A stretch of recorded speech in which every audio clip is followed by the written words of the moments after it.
Bayangkan, seseorang dilempar ke api menyala tapi api itu malah jadi dingin.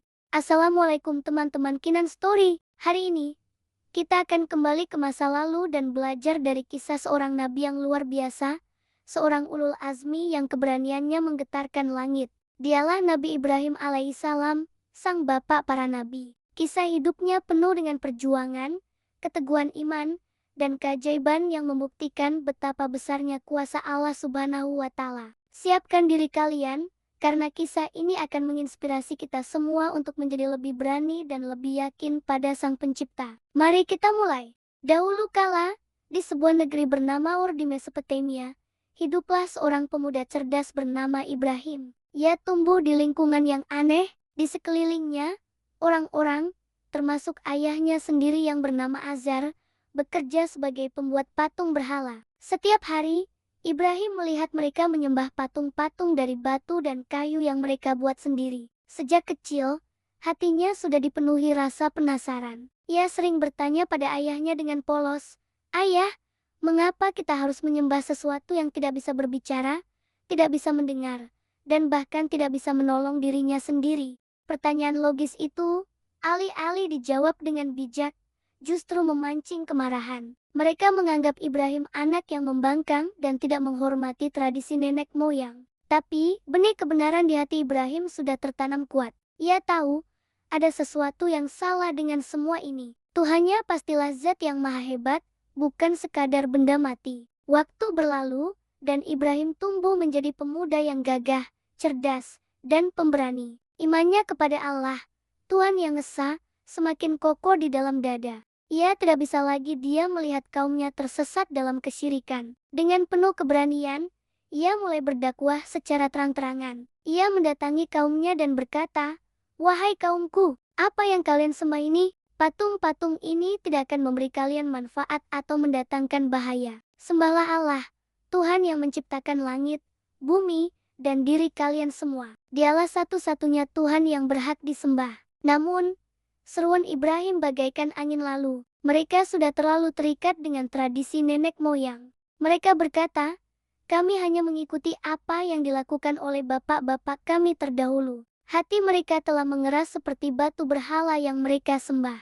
Ibrahim pun berdoa kepada Allah, memohon petunjuk dan cara yang paling efektif untuk menyadarkan kaumnya dari kegelapan. Ibrahim tahu, kata-kata saja tidak cukup. Ia butuh sebuah aksi nyata yang akan mengguncang keyakinan mereka. Kesempatan itu pun tiba. Suatu hari, seluruh penduduk kota pergi keluar untuk merayakan sebuah festival besar. Kota menjadi sepi, termasuk kuil tempat berhala-hala terbesar mereka disimpan. Inilah momen yang ditunggu-tunggu Ibrahim. Dengan langkah mantap, ia memasuki kuil tersebut. Di tangannya, ia membawa sebuah kapak yang tajam. Satu persatu, ia menghancurkan semua berhala kecil yang ada di sana hingga menjadi serpihan. Ia sengaja menyisakan satu berhala yang paling besar. Setelah selesai, Ibrahim melakukan sesuatu yang sangat cerdik. Ia menggantungkan kapak yang digunakannya di leher patung terbesar itu, seolah-olah dialah pelakunya. Lalu, Ibrahim pergi dengan tenang. Ketika penduduk kota kembali dari pesta, mereka langsung menuju kuil untuk berterima kasih pada dewa-dewa mereka. Betapa terkejutnya mereka. Pemandangan di depan mata membuat darah mereka mendidih. Berhala-berhala sesembahan mereka hancur berkeping-keping. "Siapa yang berani melakukan ini pada Tuhan-Tuhan kita?" teriak mereka dengan marah. Beberapa orang teringat, "Kami pernah mendengar seorang pemuda bernama Ibrahim mencela berhala-hala ini." Tanpa pikir panjang, mereka menyeret Ibrahim ke hadapan semua orang. Dengan angkuh, mereka bertanya, "Apakah kamu yang melakukan ini, wahai Ibrahim?" Dengan sangat tenang dan cerdas, Ibrahim menjawab, "Bukan aku. Mungkin berhala terbesar itulah yang melakukannya. Coba lihat, kapaknya masih tergantung di lehernya. Tanyakan saja padanya." Mereka terdiam. Mereka tahu patung itu tidak mungkin bisa bicara, apalagi menghancurkan patung lain. Secara tidak sadar, mereka telah mengakui kelemahan Tuhan mereka sendiri. Kabar tentang keberanian Ibrahim dan hancurnya berhala-berhala sampai ke telinga penguasa zalim saat itu, Raja Namrud. Namrud adalah raja yang sangat sombong. Saking sombongnya, ia mengaku dirinya sebagai Tuhan. Ia murka mendengar ada seseorang yang berani menentang keyakinan rakyatnya, dan secara tidak langsung, menentang kekuasaannya. Ibrahim pun dipanggil untuk menghadap sang raja. Di istananya yang megah, Namrud bertanya dengan angkuh, "Siapakah Tuhanmu, Ibrahim?" Ibrahim menjawab dengan tegas, "Tuhanku adalah Dia yang menghidupkan dan mematikan." Namrud tertawa terbahak-bahak. "Aku juga bisa," katanya. Ia lalu memanggil dua orang tahanan. Satu ia bunuh, dan yang satu lagi ia biarkan hidup. "Lihat, aku juga bisa menghidupkan dan mematikan," serunya sombong. Ibrahim tidak gentar. Ia melontarkan argumen yang tak terbantahkan, "Sesungguhnya Tuhanku menerbitkan matahari dari timur. Jika kau memang Tuhan, maka terbitkanlah matahari itu dari barat." Seketika, Raja Namrud terdiam 1000 bahasa. Wajahnya memerah karena malu dan marah. Ia kalah telak dalam perdebatan, namun hatinya dipenuhi kebencian yang membara. Kekalahan dalam debat membuat kebencian Namrud semakin menjadi jati. Ia tidak bisa membiarkan Ibrahim hidup dan menyebarkan ajaran yang mengancam kekuasaannya. Maka, Namrud mengeluarkan perintah yang mengerikan. "Kumpulkan semua kayu bakar. Kita akan membakar Ibrahim hidup-hidup sebagai pelajaran bagi semua orang." Perintah itu segera dilaksanakan. Rakyatnya, yang juga membenci Ibrahim, berbondong-bondong mengumpulkan kayu bakar hingga membentuk sebuah tumpukan raksasa. Mereka lalu menyalakan api. Api itu berkobar begitu besar dan panasnya begitu dahsyat, sampai-sampai burung yang terbang di atasnya bisa jatuh terpanggang. Tak ada seorang pun yang bisa mendekat. Karena tidak bisa melempar Ibrahim dengan tangan, mereka membangun sebuah manjanik atau ketapel raksasa. Di tengah situasi yang begitu menakutkan, adakah Ibrahim merasa takut? Tidak sedikit pun. Hatinya tetap tenang, lisannya basah oleh zikir, "Hasbunallah wa ni'mal wakil," yang artinya, "Cukuplah Allah sebagai penolong kami, dan Dialah sebaik-baik pelindung." Dengan diikat, tubuh mulia Nabi Ibrahim diletakkan di atas ketapel raksasa. Seluruh penduduk, termasuk Raja Namrud, menonton dengan sorak-sorai penuh kemenangan. Mereka yakin, inilah akhir dari Ibrahim. Dengan satu aba-aba, Ibrahim pun dilemparkan ke tengah kobaran api yang maha dahsyat. Namun, di saat-saat paling genting itulah, pertolongan Allah datang. Saat tubuh Ibrahim melayang di udara menuju api, Allah Subhanahu wa Ta'ala berfirman langsung kepada api itu, seperti yang diabadikan dalam Al-Quran Surat Al-Anbiya ayat 69.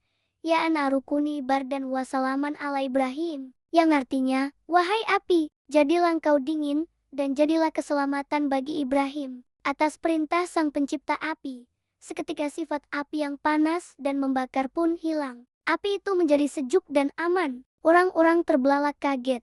Api yang begitu besar masih menyala-nyala, tapi di tengahnya, mereka melihat Ibrahim duduk dengan tenang, tanpa sehelai rambut pun yang terbakar. Ini adalah mukjizat, sebuah bukti nyata kekuasaan Allah yang tak tertandingi. Setelah api padam, orang-orang melihat Ibrahim berjalan keluar tanpa luka sedikit pun. Peristiwa luar biasa ini membuka mata hati banyak orang. Mereka yang sebelumnya ragu, kini mulai percaya pada ajaran tauhid yang dibawa oleh Nabi Ibrahim. Namun, Raja Namrud dan para pengikut setianya tetap buta oleh kesombongan. Hatinya semakin keras dan kebenciannya semakin dalam. Tapi, kekuasaan Namrud tidak bertahan lama. Allah menunjukkan bahwa kekuatan seorang raja zalim tidak ada apa-apanya di hadapannya. Allah mengirimkan pasukan yang sangat kecil dan terlihat lemah, yaitu segerombolan nyamuk. Nyamuk-nyamuk itu menyerang pasukan Namrud hingga mereka binasa. Bahkan, seekor nyamuk masuk ke dalam kepala Namrud melalui hidungnya dan menyiksanya hingga ia mati dalam keadaan yang sangat hina. Setelah itu, Nabi Ibrahim alaihissalam bersama pengikutnya yang beriman meninggalkan negeri itu untuk melanjutkan misi dakwahnya ke tempat lain, menyebarkan cahaya tauhid ke seluruh penjuru dunia. Teman-teman, ada begitu banyak pelajaran berharga dari kisah Nabi Ibrahim ini. Pertama, kisah ini mengajarkan kita tentang kekuatan iman. Sekalipun seluruh dunia melawan kita, jika kita berpegang teguh pada kebenaran dan keyakinan kita kepada Allah, maka tidak ada yang perlu ditakuti. Kedua, keberanian untuk mengatakan yang benar. Seperti Ibrahim yang tidak takut menentang tradisi yang salah dan penguasa yang zalim. Ketiga, dan yang paling penting, kisah ini adalah bukti bahwa Allah tidak akan pernah meninggalkan hambanya yang sabar, tulus, dan berjuang di jalannya. Pertolongan Allah bisa datang dari arah yang tidak pernah kita duga, mengubah api yang panas menjadi taman yang sejuk. Semoga kita bisa meneladani keteguhan iman dan keberanian Nabi Ibrahim dalam kehidupan kita sehari-hari. Itulah tadi kisah menakjubkan dari Nabi Ibrahim alaihissalam.